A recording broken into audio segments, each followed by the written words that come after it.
Hello everyone, today we'll start with statistics. What does the word statistics mean? Statistics is not a term concerned with one process. It is a collection of process which deals with data, numerical information. So in this chapter we'll be studying those steps with which we will process the data and come to a conclusion. So what we'll be studying in this chapter is collection of data. Before that, we would tell you what is a data. Then we would also study about presentation of data. After presentation, graphical representation of data in the form of various charts and diagrams, and last, the analysis of data in the form of measures of central tendency. So all these will be dealt in detail in this chapter, starting with collection of data. Before we start with collection of data, it's very important to know what is data. So a study dealing with collection, presentation and interpretation analysis of data is called statistics. What is this data? So data are facts and figures or any numerical information. Any information in the form of numbers is data. With data comes the word frequency. Frequency is how often an observation is repeated in a set of data. By observation, here mean numbers. So in a set of data, in collection of numbers, if one particular number is repeated n number of times, that n will be frequency. Generally, we have two types of data. The first is primary and the second is secondary. What is the difference between the two? When I am talking about primary data, I am talking about the first hand information. If I have collected something for some specific purpose, suppose I have conducted a test in my class and I have collected the data for seeing the information, for seeing the performance of the students in the class, then the data is collected by me to serve a purpose. What is the purpose? To check the performance of the children. Now, if the same data is used by some other teacher for comparison, or for example, I have collected a data, suppose I have collected a data in my colony or in a particular place where I live to see whether a product is liked by a person and how much. Because I have collected it for the first time, it will be called primary data. And if I have given this data to someone to use it for some other purpose, then it will be called secondary data. After collecting data, it is important to present the data in a proper way, in an arranged way. So the second step after collecting the data is arrangement of data. And after arranging the data in ascending or descending order, I place it in the form of table. So the data which I had collected, which is not arranged, is raw data, and in the raw data there is no change in data. It is collected in a haphazard way, without any order, without any ascending or descending order, and so we call it ungrouped data. Example: the marks obtained by 10 students in Sanskrit tests are given by, these are the marks which are not written in any proper order. It is once increasing, then decreasing, then increasing, increasing, decreasing. So there is no set pattern. The numbers are neither arranged in ascending nor in descending order. The second term that we would come across is range. The difference between the highest and the lowest value, the maximum and the minimum values of in a set of data is known as range, and this is a very important term because it would help us to classify my data in groups.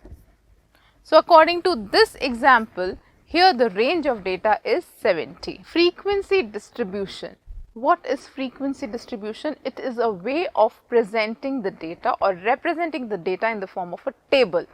When the number of item is large, then we can convert the data in the tabular form, and the tabular form of representing data is known as frequency distribution. For example, if I take an example, suppose X represents the marks obtained by students in my class. And for an individual series, that means when the data is not very large, suppose the marks obtained by the students range 3, 4, 6, 5, 10, 3, 4, 3, 2. So here the marks are 3, 4, 6, 5, 10, 3, 4, 3, 2. These are the marks obtained by the students, individual students, and the mark ranges from 1 to 10. So the range of mark is not very large. So I can rearrange the data and write it as 3, 3, 4, 4, 5, and obviously 2 will come first if I arrange it, 6, 10. I can simply write the data like this. But there are, suppose, variation in marks, and suppose X ranges from 1 to 20, and suppose X, which are the marks obtained by students in my class, they range from 1 to 20.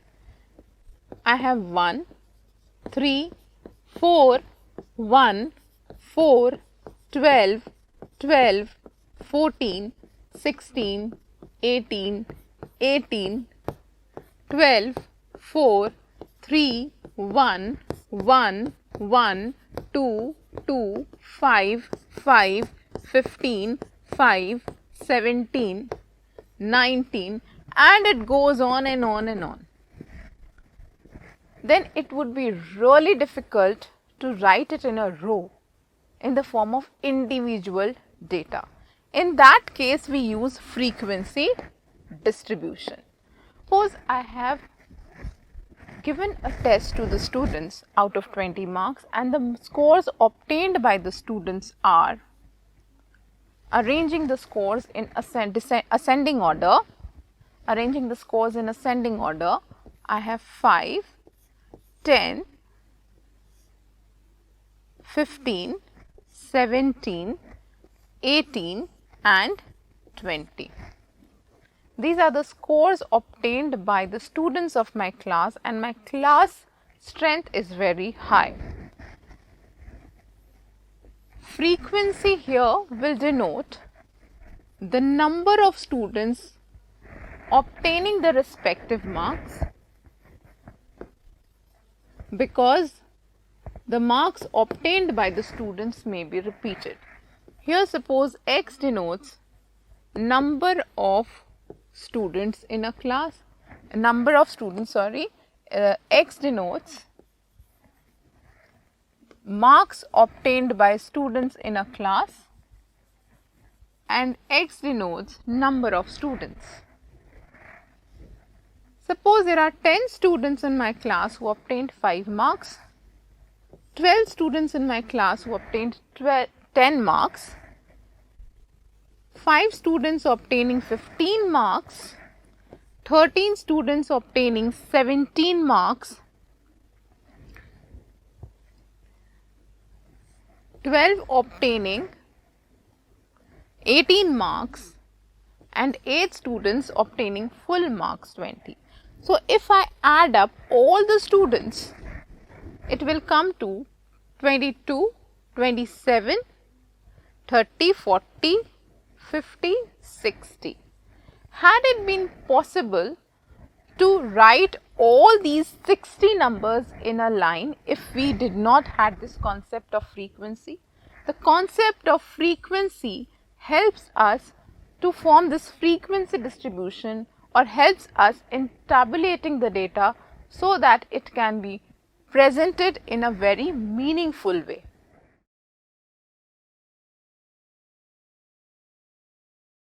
Now we come to grouped data.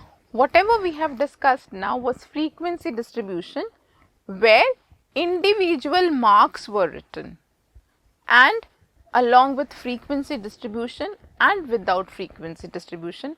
In frequency distribution, the repeated numbers were written.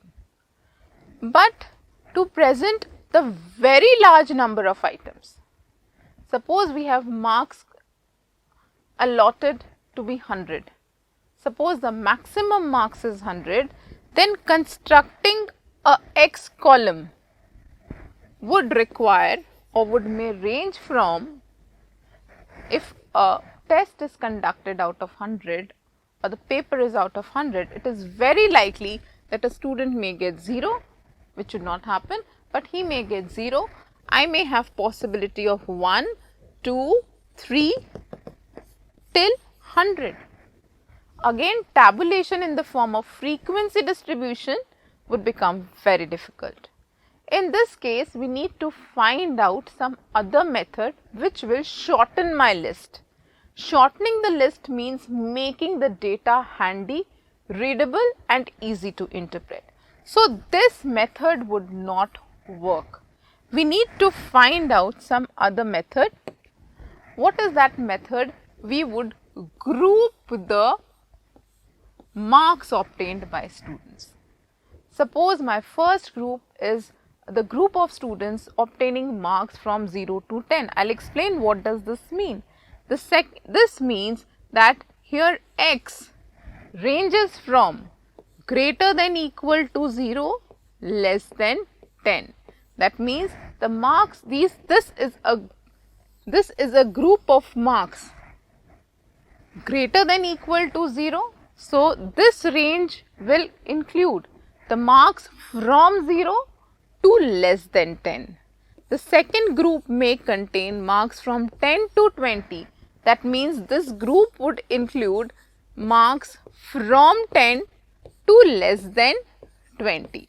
So, what do I see? In the first class, this second number, which is known as my upper limit, is included in the second group, not in the first group. So, we will come to it in detailed way in the next slide, but here it is very important to understand that why is grouping of data in class interval, this is known as class interval, is important. It is important when we have very large set of data and I cannot write down all the numbers in one column. So, I need to group the numbers in class. Since a very large number of items in data, we use grouped distribution table. Now, what is this group distribution table?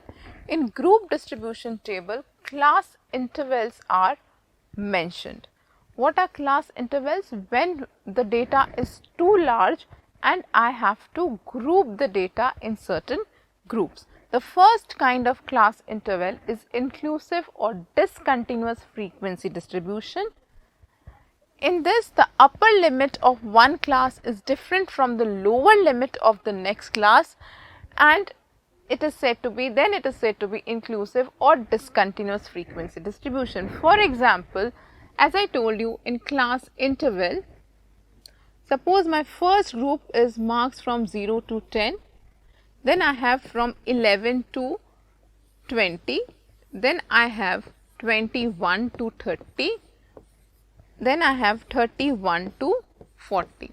First, the concept of lower limit and upper limit is very important. What is lower limit? The smaller number in a class is known as lower limit of the data, and the higher number or the bigger number is the upper limit. We'll denote lower limit by L1 and upper limit by L2. As we can clearly see, the upper limit of the first class is not same as the lower limit of the next class. So when the upper limit of one class is not same as the lower limit of the next class, the continuity is broken and the data becomes discontinuous. So this is inclusive or discontinuous data. Next, exclusive or continuous frequency distribution. As I have said that in the inclusive, if the upper limit of one class is not equal to the lower limit of this other class, obviously in exclusive data or continuous data, the upper limit of one class is the same as the lower limit of the other class. So here the upper limit of one class is same as the lower limit of the other class. If I give you an example, if my first class is 0 to 10, the next would be 10 to 20. If the class width or the class size is 10, if there are 10 data in a group, next would be 20 to 30 and so on. So here the upper limit of one class, that means the preceding class, is same as the lower limit of the next class. And here same 20 and 20. So we saw 10 and 10, 20 and 20. This is the upper limit of the first class, this is the lower limit of the next class, which are same. The upper limit of the second class is same as the lower limit of the third class. Let us see an example. 31 to 35 if is the first class with a frequency 9, 36 to 40 is the second class with frequency 5 and so on. And here we see in all the cases, what do we find? That the upper limit of the first class and the lower limit of the next class is not same. Also, this is not same. And as we go on and on, even in the last one, I see that the upper limit of the first class is, or the preceding class is not as same as the lower limit of the next class. Now, let us see an example of exclusive also. So, in exclusive data, we can clearly see that the upper limit of the previous class is same as the lower limit of the next class. So, here 35.5, which is the upper limit of the first class, is same as the lower limit of the next class, and going on like this, we in the second last class interval 70.5, which is the upper limit of the second last class interval, is same as the lower limit of the next class. Most important thing here, in the first class, if it is written 30.5 to 35.5, then x is greater than equal to 30.5. That means 30.5 will be included in this group and less than 35.5, which means 35.5 will not be included in this group. 35.5 will be included in the next group. Here only values less than 35.5 will be included. We come to the important concept, class interval. What is class interval? As we have seen, 0 to 10, 10 to 20, 20 to 30. These are all class intervals. So, the group used to classify the data is the class interval. In this is an example 30.5 to 35.5, which is the first class interval. They have taken an example of continuous data. The second is 35.5 to 40.5, which reflects these two classes reflect the continuity in data, and they are known as exclusive. Upper limit, as I told you earlier also, in each class the interval, the greatest number, the greater of the two is known as the upper limit of the class, and the smaller is known as the lower limit. Class size is the width of the class. Suppose I take a class from 10 to 20. Then class size would be nothing but the width of the class, or the difference between the upper and the lower limit. So, the class size in this case will be 20 minus 10 equal to 10. So, it is the difference between the upper limit and the lower limit of a particular class. The class width or the class size may be same throughout in a data, or it may vary from one class to another. So, let me show you this with the help of an example. Suppose the first is 0 to 10, 10 to 20, 20 to 30, 30 to 40, 40 to 50, 50 to 60, 60 to 70, 70 to 80, 80 to 90 and 90 to 100. These are my different classes. This means that this would contain numbers greater than equal to 0, less than 10,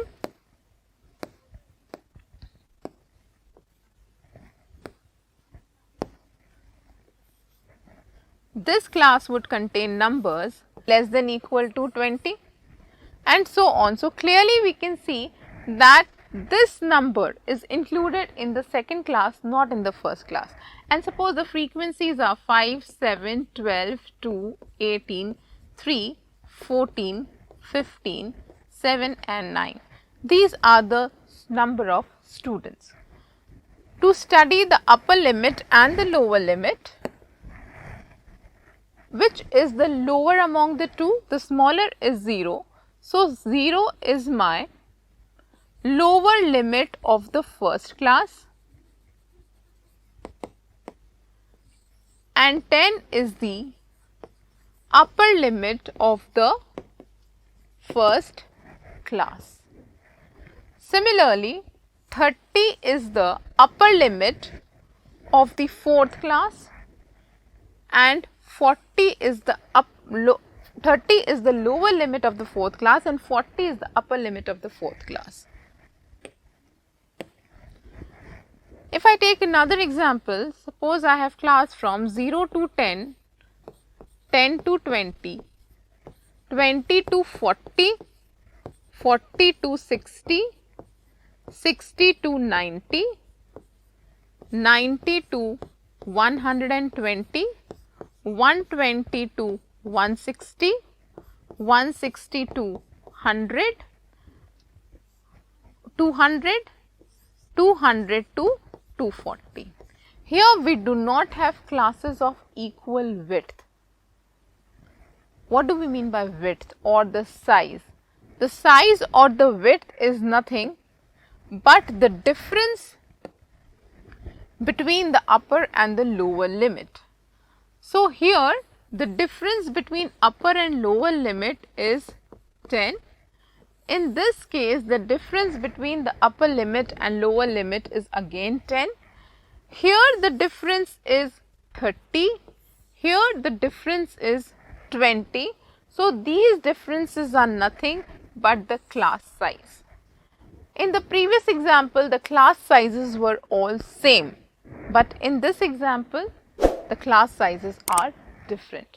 So, the width of the class may vary or it may not vary. To watch the complete video, download the Upbind educational app from Play Store and App Store.